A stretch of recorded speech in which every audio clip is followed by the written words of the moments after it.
민수기 24장 3절로 7절입니다.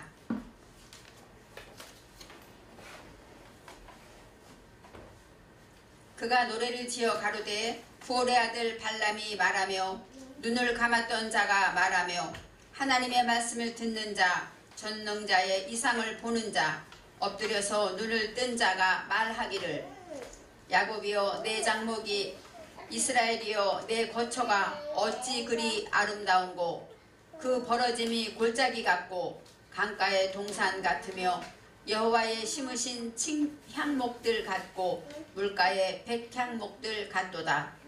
그 통에서는 물이 넘치겠고 그 종자는 많은 물가에 있으리로다. 그 왕이 아각보다 높으니 그 나라가 진흥하리로다. 아멘.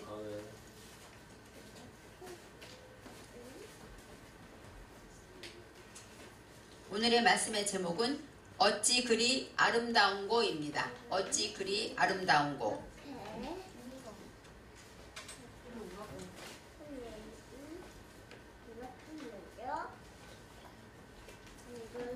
우리는 하루하루를 날마다 누구든지 살고 있습니다. 대통령에게도 24시간, 노숙자에게도 24시간, 잠자는 어린아이에게도 24시간입니다. 어떤 사람에게는 하루 24시간이 너무나도 모자라서 너무 힘들게 지나가고 어떤 사람에게는 하루가 아무리 해도 지나가지 않고 무의미하고 낭비하며 지나갑니다. 우리는 하나님으로부터 시간을 선물 받았습니다. 요즘 TV에서 보면 요즘 정치인들이 잘못 행동하면 예전에 본인이 했던 말, 그 말이 그대로 TV에 나타납니다. 그대로 보여질 때 누가 봐도 저 사람이 잘못됐구나, 변했구나 하고 느끼게 됩니다. 그럴 때마다 우리도 순간순간 잘 살아야겠구나 생각합니다. 과학도 이렇게 내가 예전에 한 말을 그대로 보여주고 그대로 알려주는 것처럼 하나님께도 우리의 시간이 고스란히 들어있다는 것을 알아야 합니다. 우리의 과거도 현재도 미래도 다 하나님의 손에 있다는 것입니다. 하나님의 시간 속에서 우리는 살고 있습니다. 하나님은 우리와 함께 하시며 우리를 도와주시고 우리를 지켜주십니다. 그리고 또 우리가 엄마 뱃속에 있을 때도 그때도 하나님은 우리와 함께 하셨고 또 우리가 열심히 교회를 다닐 때에도 아니면 우리가 죄악 중에 있을 때도 하나님은 함께 하셨습니다. 이 다음에 제가 나이가 많아서 이제는 교회도 마음껏 못 오고 집에서 누워서 예배드리고 정말로 하나님을 마음껏 기도하지 못하고 찬양하지 못한다고 해도 그때도 하나님은 저와 함께 하실 것입니다. 맨 마지막 날 우리 모두가 다 내 남편도 내 자녀도 나를 따라가지 못하지만 나 혼자 가야 하는 천국 가는 그 길에도 아무도 없지만 주님은 우리 손을 잡고 가실 것입니다. 이처럼 하나님은 언제나 우리와 함께 하셨다는 것을 기억해야 합니다. 그래서 하나님은 처음과 나중이다 라고 말씀하시죠. 처음이고 나중이고 알파와 오메가, 히브리어로 알레프와 타브라고 합니다. 시작은 배움으로 시작하지만 타브는 십자가의 목표를 얻는 데까지 가는 것입니다.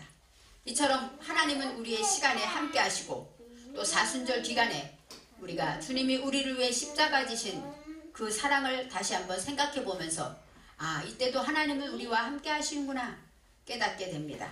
우리가 얼마나 귀한지 하나님은 오늘의 말씀의 제목처럼 어찌 그리 아름다운지요 하고 말하고 있습니다. 하나님은 이렇게 말씀을 통해서 우리가 아름답다라고 말합니다. 오늘의 말씀인 민수기는 미트바르라고 히브리어로 미트바르 합니다. 미트바르라는 것은 뭐예요? 광야라는 뜻이에요. 광야는 바로 히브리어로 말하면 광야이고 또 뜻을 말하면 정리정돈하는 일이라는 뜻입니다. 하나님의 말씀으로 우리의 삶을 정리정돈하는 것을 어디에서 합니까? 광야에서 합니다. 광야는 이스라엘 백성이 애굽에서 나와서 모세의 인도함을 받아 이제 모든 하나님과 동행하며 많은 어려움도 겪고 시험도 당하고 환난도 당하면서 하나님의 백성으로 약속의 땅으로 가는 그 과정이 광야라고 말할 수가 있습니다. 오늘의 말씀을 보니까 이제 이스라엘 백성이 가는 곳마다 전쟁을 승리하고 또 주변에 많은 사람들이 소문이 나서 두려워 떱니다. 애굽에서 나온 노예들인데 요단강을 또 홍해바다를 건너갔다. 애굽의 모든 군대들이 다 수장되었다. 이런 소문이 나면서 두려워졌죠. 그리고 이들이 가는 곳마다 전쟁을 일으키고 그들을 대적하는 자들에게 하나님은 날마다 승리하게 하셨습니다. 그래서 이제 많은 사람들이 이스라엘과 대적하면 지고, 이제 오늘의 말씀에 나오는 이 모압이란 나라도 이스라엘에 대한 소문을 들었어요. 그래서 모압에 이제 앞에 이스라엘 백성들이 진을 치고 있을 때 모압이 이스라엘을 정복하고 전쟁을 하려고 하는데 너무너무 무서운 소문이 있기 때문에 어떻게 하든지 이스라엘을 이기려면 어떤 방법을 쓸까 하다가 이제 발람이란 선지자를 통해서 이스라엘을 저주하게 하려고 합니다. 성경에서 말하는 발람은 십볼의 아들 발락, 모압 왕의 이름입니다.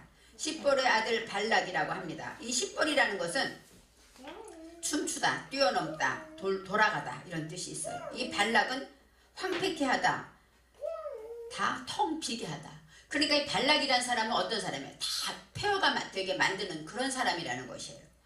또 이 발락이 데리고 온 발람이라는 선지자는 누구냐? 부올의 아들 발람이다 라고 나와요. 이 부올이라는 것은 소멸시키다, 불태우다, 불사르다. 또 발람은 삼켜버리다, 멸망시키다. 그러니까 이제 발락과 발람의 근원은 다 뭐예요? 우리를 소멸시키고 멸망시키고 또 황폐케 하고 텅 비게 하는 그러한 일을 하는 자들입니다. 그래서 이제 이스라엘 백성은 하나님의 말씀 따라 움직이는데 주변에서 어때요? 황폐케 하려고 멸망시키려고 이제 애를 쓰고 수고하는 자들이 나타납니다. 그처럼 이스라엘 백성이라는 것은 어때? 지금 저와 여러분을 가리키죠. 하나님의 택함 받은 백성이니까 저와 여러분을 넘어뜨리려고 세상에 많은 유혹과 환난과 죄악들이 우리를 날마다 틈틈이 노리고 있다는 것입니다. 코로나도 바로 우리를 힘들게 하려고, 우리를 황폐케 하려고 찾아오는 것이죠. 그래서 불같은 시험을 통해서 우리를 멸망시키고 믿음에서 떠나게 하고 구원에서 이제 사망으로 가게 하려는 이런 욕심들이 다 뭐예요? 발락과 발람의 계교이라는 것입니다. 그런데 하나님은 이 발람 선지자를, 발람이라는 것은 하나님을 믿는 자도 아니었고 복술가라고, 요즘으로 말하면 무당 같은, 점쟁이 같은 그런 사람인데 하나님은 이 발락을 변화시킵니다.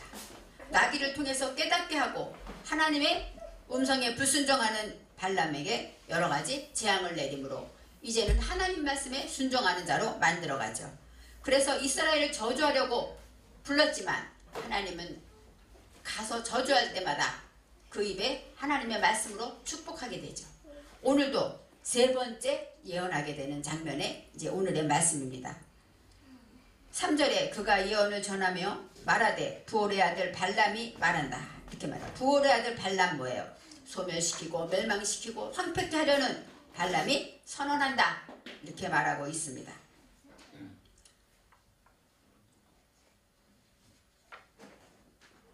눈을 감았던 눈뜬 자가 있습니다. 바로 눈을 감았던 자라는 건 뭐예요? 발람은 전에는 하나님을 몰랐습니다.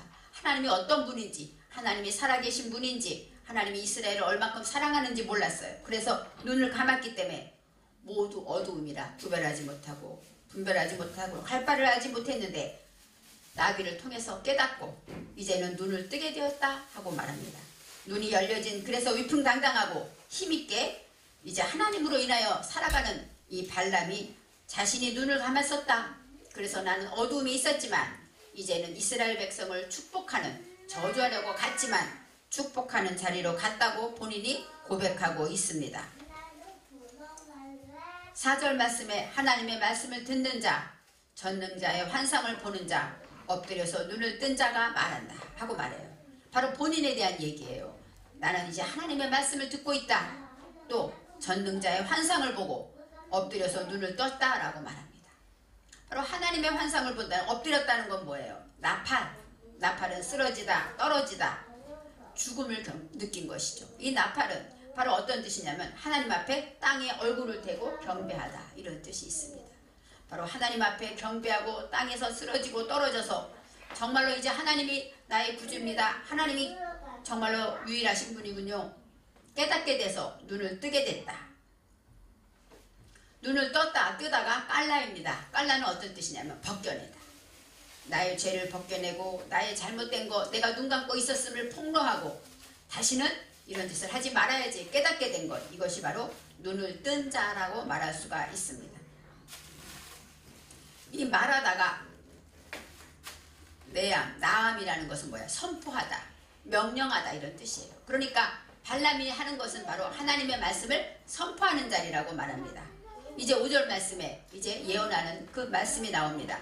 야곱이여 내 장막들이, 이스라엘이여 내 거처들이 어찌 그리 아름다운고. 야곱이라는 것은 우리가 알다시피 발뒤꿈치를 잡은 자, 그래서 어떤 자입니까? 교활하고 사기꾼이다 이런 뜻이 있어요. 야곱은 처음에는 이런 사람이었습니다. 사기꾼이고 교활한 자였는데 나중에 이스라엘이 되죠. 하나님과 겨루어서 이기는 자가 됩니다. 그런데 야곱의 장막이 아름답다고 말해요. 이스라엘의 거처들이 아름답다고 말합니다. 바로 어찌 그리 아름다운고, 이거는 어찌, 얼마나, 어쩌면 그렇게 아름다운지, 너무너무 아름답다. 우리로 말하면 이렇게 감탄사예요. 어떻게 이렇게 아름다울 수가 있어? 이렇게 말하는 것입니다. 바로 왜 이렇게 아름다울까? 하나님의 눈으로 발람이 보고 있는 그 장막이 왜 이렇게 아름답지? 하고 말하고 있습니다. 이제 왜 발람이 보고 있는 것은 어떤 장면이냐면 24장 1절에 나와 있습니다. 이스라엘을 저주하기 위해서 발람을 금은보화로 매수해서 이제 저주하라고 왔는데 이번에는 하나님이 아무리 저주를 하려고 해도 축복하니까 이제 2절에 이렇게 말합니다. 이제는 복수를 쓰지 않고 내 힘으로 해봤자 아무 소용이 없구나. 이제 나는 하나님이 하시는 대로 할 수밖에 없다 하고 이스라엘 백성이 있는 광야를 바라보게 됩니다. 그럴 때 광야에 보니까 어떤 장면이 있습니까? 이스라엘 백성들이 지파대로 자기의 천막을 치고 있어요. 모세가 명한 대로 순서대로 자기의 천막을 다 쳐서 이제 거처를 정하고 있는 것입니다. 그런데 그 광야에서 12지파가 쭉 천막을 치고 있는 그 그림을 보는데 발람의 눈에는 그것이 그렇게 아름답다는 것입니다. 바로 하나님의 성전, 하나님이 계신 곳이기 때문에 아름답고 하나님이 택한 자들이 있는 곳이기 때문에 아름다워요. 말하자면 노숙자처럼 길에서 방황하고 집도 없이 천막에서 행동하는 그들이 육안으로 볼 때 무엇이 아름답겠습니까? 그리고 황량한 그런 사막에 광야에 있습니다. 아름다울 것이 하나도 없죠. 그런데 발람의 눈에는 어찌 그리 아름다운고 하고 말씀하고 있습니다. 그처럼 하나님은 우리가 아름답다고 말합니다. 이제 6절에 그림처럼 표현합니다. 그 벌어짐이 골짜기 같고 광야에 물도 없는 사막에 그 차례차례 쭉 이렇게 보니까 뒤에는 작게 보이고 앞에는 크게 보이니까 어때요? 골짜기처럼 쭉 넓어진 골짜기 같이 보였다는 거예요. 그리고 강가의 동산 같았다. 강가에 있는 동산처럼, 동산이라는 것은 뭐예요? 하나님이 보호하고 덮다, 보호하다 이런 뜻이 있습니다. 이 강가라는 것은 나하르인데 사막에 광야에 어떻게 강이 있겠습니까? 그런데 강가에 있는 동산처럼 그 사막에 있는 그 텐트 친 천막들이 그렇게 아름답게 흐르고 달리고 빛나고 있었다는 것입니다. 그래서 강가의 동산 같으며 여호와께서 심으신 침향목 같다. 침향목이라는 것은 여호와께서 심었어. 누가 심어요? 이스라엘 백성을 누가 심었습니까? 하나님이 심으셨죠. 하나님이 심었는데 그 나무가 어떤 나무냐? 침향목. 뭐예요? 향기로운 나무라는 것이죠. 향기로운 나무라 바로 알로에 나무라고도 하고 또 향내나는 나무, 신부의 향기, 그리스도의 신부라는 뜻도 있습니다. 그래서 침향목이라는 것은 예수님의 향기를 나타내는 나무들 같다는 거예요. 그 천막들이 쫙 있는 게 어떻게 보면은 나무들이 쫙 있는 것 같은데 거기서부터 어떤 향기가 나옵니까? 아름다운 주님의 신부의 향기가, 예수님 그리스도의 향기가, 하나님의 사랑의 향기가 풍기는 그런 침향목들 같았고, 또 두 번째로 물가에 백향목들 같도다 그랬어요. 물가라는 것은 뭐야? 광야는 물이 없습니다. 그런데 이 모든 것은 강이 충만하고 강이 물이 넘치는 그런 곳에 있는 백향목 같다고 했습니다. 백향목이라는 것은 아라제인데 그것은 견고하다, 단단하다, 또 삼나무, 그리고 위로 곱게 뻗어서 축축축축 높이 자라서 성전의 제목, 건축 제목으로 쓰인다고 합니다. 그래서 다윗이 백향목을 많이 준비했어요. 왜요? 성전의 제목이기 때문에. 그래서 이제 백향목이라는 것은 뭐예요? 하나님이 통치하는 그런 것을 말하고 하나님이 거하시는 곳이 되는 것입니다. 그래서 하나님이 성전을 지을 수 있는 아름다운 기둥이 될 수 있는 그런 재료들로 물가에 있는 점점 무성하게 쭉쭉 자라고 있는 백향목 같다고 말합니다. 바로 강가에 있는 에덴 동산 같고 또 물가로 백향목처럼 쭉쭉 아름답게 자라는 그런 나무들처럼 이스라엘 백성이 텐트 친 그 그림이 사막에 있는 광야에 있는 그림들이 그렇게 보였다고 말합니다. 그리고 7절에서 그 물통에서는 물이 넘치겠다. 바로 물통이라는 것은 달라인데 달라는 우물에서 물을 깃다, 감옥에서 건져내다 그런 뜻이에요. 그들이 있는 곳은 그 물통에는 어떤 물입니까? 하나님이 구원하는 물통이라는 것이죠. 우물에서 물을 길어서 마음껏 마실 수가 있고 감옥에 갇힌 자들이 건져내서 풀어지는 것처럼 해방시키고 구원하는 역사가 있는 그런 물통이 이스라엘 백성들이 가지고 있는 물통입니다. 물통이라는 것은 하나님의 말씀을 담았죠. 그래서 저와 여러분도 물통입니다. 다윗도 물통, 말씀을 담은 바구니이기 때문에 또 우리의 교회도 우리의 가정도 또 우리의 회사도 저와 여러분 자신도 다 물통입니다. 근데 물통에는 무엇이 넘칩니까? 물이 넘친다라고 말합니다. 물이 너무너무 많아서 충분하게 넘치고 튀기다. 야갈이라고 합니다. 흐르다, 튀기다, 뿌리다. 물이 막 축축 뿌려지고 넘치게 됩니다. 그 정도로 물이 충만합니다. 광야에 있는 이스라엘 백성에게 물이 충만할 수가 없습니다. 그런데 하나님이 보실 때 그들은 하나님과 함께 있기 때문에 하나님의 말씀에 순종하고 가기 때문에 충만하다고 말할 수가 있습니다. 그리고 그 씨는 많은 물가에 있고 그 씨는 자르아인데 자르아는 뭐야? 하나님의 말씀을 말해요. 하나님의 말씀 또 자손을 말하죠. 그 자손들이 어디에 있습니까? 물가에 있어요. 씨가 물가에 있으니까 어때요? 싹을 트고 마음껏 자랄 수가 있죠. 광야에 있으면 사막에 있으면 마음껏 자랄 수가 없지만 하나님이 주신 맑은 물가에 있기 때문에 그 물가에 있는 그 씨는 자랄 수가 있고 싹을 내고 열매를 맺을 수가 있다는 것입니다. 그래서 침향목같이 백향목같이 이렇게 아름답게 자랄 수 있다는 것입니다. 그의 왕이 아각보다 높으며 여기서 아각이라는 것은 아말렉의 왕의 칭호입니다. 아말렉은 어떤 왕입니까? 이스라엘을 괴롭히는 왕이죠. 이스라엘을 피곤하게 하고 속이고 괴롭히고 항상 가시처럼 남아있는 아말렉. 그 아말렉의 왕 아각보다 높아요. 이스라엘 백성의 왕은 바로 어떤 왕보다 높다는 것입니다. 이 왕이라는 것은 멜레크, 하나님이 다스리는 것은 세상의 어느 것보다 높다라고 말하는 것이죠. 우리가 세상에서 아무리 좋고 아무리 아름답고 훌륭한 것이 있어도 하나님이 다스림은 그 위에 있다고 말하는 것입니다. 그리고 그의 나라가 진흥하리로다 합니다. 그의 나라, 하나님의 나라를 말하죠. 하나님의 나라라는 것은 말르쿠트는 뭐예요? 하나님의 다스림을 가지고 있는 것이죠. 하나님의 말씀으로 내가 정복되고 그 말씀으로 다스리고 살 수 있는 그런 나라가 진흥하리로다, 흥왕하리로다 이렇게 말하고 있습니다. 하나님의 나라는 어떤 나라입니까? 하나님의 다스림 속에 있는 나라. 이스라엘 백성이 지금 어때요? 광야에 있지만 그들은 어디에 있습니까? 하나님의 다스림 안에 있습니다. 왜요? 모세의 영도 밑에 있기 때문에 모세의 말에 순종하여 지파대로 줄을 서 있고 모세가 하라면 하고 하지 말라면 하지 않는 것처럼 모세의 말씀에 순종하는 그들은 바로 하나님의 말씀에 순종하는 것이었죠. 그래서 하나님의 통치권 안에 있었다고 말하고 있습니다.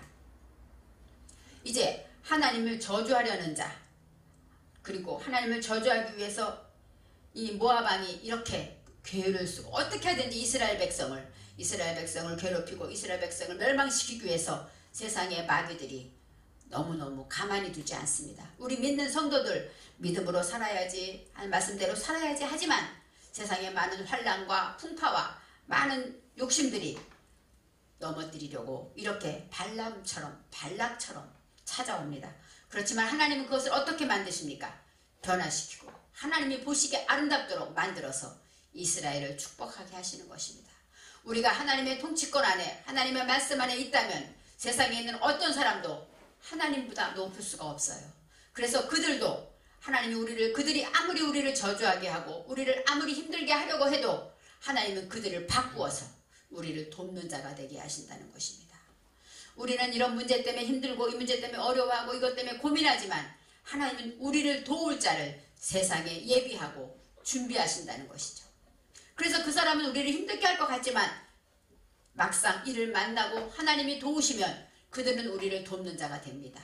바로 발람이 눈을 뜨게 되어서 이제 여호와의 백성 이스라엘 백성을 축복하고 이제 약속했던 모든 금은보화를 얻지 못하고 떠날 수밖에 없는, 본인에게는 정말 말할 수 없는 손해가 온다 할지라도 하나님 앞에 눈을 떴기 때문에 이제 그들을 축복하고 모든 것을 포기하고 떠나가는 발람처럼 세상은 아무리 우리를 힘들게 하여도 하나님은 우리를 아름답다고 하십니다.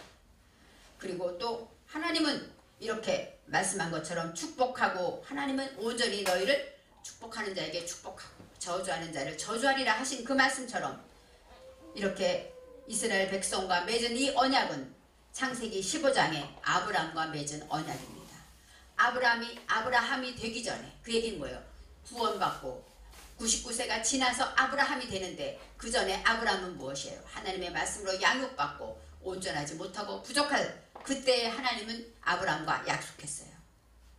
너희 백성이 430년 지나면 이제 나올 것이다 하면서 그들에게 약속하신 그 약속을 하나님은 이루어 가십니다. 야곱처럼 사기꾼같이 정말로 우리의 삶이 하나님 앞에 부끄럽고 연약하지만 우리를 구원하신 하나님은 이렇게 우리의 시간을 온전히 지켜주시고 보호하신다는 것입니다. 그래서 우리는 부족하고 연약하지만 우리를 괴롭히고 우리를 넘어뜨리려는 모든 세력을 하나님께서는 물리치고 모든 저주를 축복으로 바꾸신다는 것입니다. 그래서 하나님은 우리를 정말로 아름답다고 말씀하시는 거예요. 우리가 보아서 하나님 앞에 아름다울 게 뭐가 있어요? 입만 열면 죄를 짓고 욕심 부리고 화내고 우리는 하나님 앞에 내놓을 것이 없고 아유 나 같은 사람이 하지만 하나님은 우리를 위해 십자가 지셨고 예수님을 보내셔서 우리를 구원하시고 우리를 위해 돌아가신 것을 생각하면 우리가 얼마나 귀한가 아름다운가 생각합니다. 그러면서 사람은 지금을 봅니다. 그래서 지금 우리 권사님이 아파서 병원에 있고 찬송도 못하고 기도도 못하고 만일에 그렇게 누워있다고 보면 우리는 지금을 보지만 하나님은 어때요? 그의 온전함을 보고 있죠. 젊어서 얼마나 충성했는지 교회를 위해서 얼마나 헌신했는지 오직 믿음으로 오직 은혜로만 살았다는 그 일생을 보면서 하나님은 끝까지 아름답다라고 하시는 것입니다. 그래서 우리 하나님은 사랑의 하나님인 것입니다. 우리가 아무리 부족해도 제가 어릴 때 하나님을 잘 몰라서 죄를 지었을 때도 하나님은 아름답다고 우리를 지켜보시고 우리가 영원한 천국에 가는 그날까지 우리를 지켜주신다고 약속하신 것입니다. 그래서 우리가 광야에서 힘들고 지쳐있는 이스라엘 백성 정말로 얼마나 힘들겠습니까? 물도 마음껏 못 먹고 어느 곳에 가서 물을 먹고 이렇게 어려운 그들이 생활은 정말로 어렵고 힘들지만 하나님은 영원한 가나안 땅에 가 있는 그 백성을 바라보고 아름답다 어찌 그리 아름다운고 축복하시면서 우리를 이렇게 말씀하시는 것입니다. 강가의 동산처럼 아름다운 에덴 동산처럼 또 여호와의 심으신 향기로운 나무들처럼 침향록 아름다운 향기로운 나무처럼 또 여호와의 말씀으로 쭉쭉 형통하며 성장하는 백향목처럼 우리를 통해서 하나님의 성전을 세우겠다고 말씀하시는 것입니다. 이제 성경에서 하나님이 이렇게 아름답다고 말씀하시는 것을 생각하면서 우리는 눈으로 보이는 현재를 보고 지금만 생각하지만 하나님은 우리가 예전부터 엄마 뱃속에 있을 전부터 앞으로 천국 가는 그 날까지 온전히 그 시간을 다 알고 계시고 보고 계시기 때문에 지금은 죄를 짓고 지금은 나약하지만 하나님은 우리를 온전한 자리로 믿음의 사람으로 성전의 기둥으로 만들어 가실 것입니다. 그 믿음을 가지고 볼 때 우리는 하나님의 말씀으로 통치하고 다스림 속에서 우리는 날마다 진흥하게 되는 것입니다. 바로 우리가 귀하게 될 것이고 직장에서는 승진하게 될 것이고 모든 일이 형통하게 될 것이고 또 우리가 당당하게 머리를 들고 살게 된다는 것입니다. 바로 진흥하다가 바로 나샤입니다. 나샤는 머리를 들다 위풍당당하게 살 수 있는 것입니다.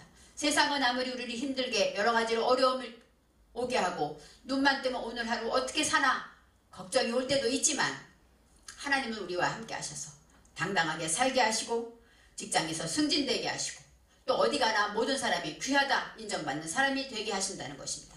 그 믿음으로 살아갈 때 저와 여러분은 참으로 하나님 보시기에 어찌 그리 아름다운고 하는 하나님의 백성임을 기억하면서 주님은 우리를 이렇게 사랑하시는구나. 우리의 모습을 보지 않고 사순절 기간 우리를 위해 십자가 지시고 고난의 잔을 마시기 위해서 눈물로 기도하신 예수님을 생각하면서 우리가 무엇이 간데 이렇게 사랑하시는가 생각할 때마다 천국 가는 그날까지 내 손잡고 끝까지 인도하시는 그날까지 하나님은 우리를 항상 아름답다라고 말하는 것을 기억하고 늘 어디에 있든지 믿음으로 승리하시기 바랍니다. 기도하겠습니다. 사랑의 하나님 감사합니다. 이스라엘 백성이 광야에 천막을 친 것이 얼마나 아름답겠습니까? 그렇지만 하나님은 하나님 안에 있는 우리 모두를 보면서 어찌 그리 아름다운고 하고 감탄하시고 축복하시고 하나님이 기뻐하십니다. 하나님 우리의 삶이 향기되지 못하고 백향목처럼 성전에 기둥되지 못할지라도 우리를 사랑하시고 축복하시는 그 사랑에 힘입어서 날마다 주님의 사랑에 보답하는 자로 살아가게 하여 주시옵소서. 주님의 십자가를 기억하며 하나님의 은혜와 사랑을 늘 살아가며 보답하는 우리의 삶이 되게 하여 주시옵소서. 감사드리며 예수님의 이름으로 기도합니다. 아멘.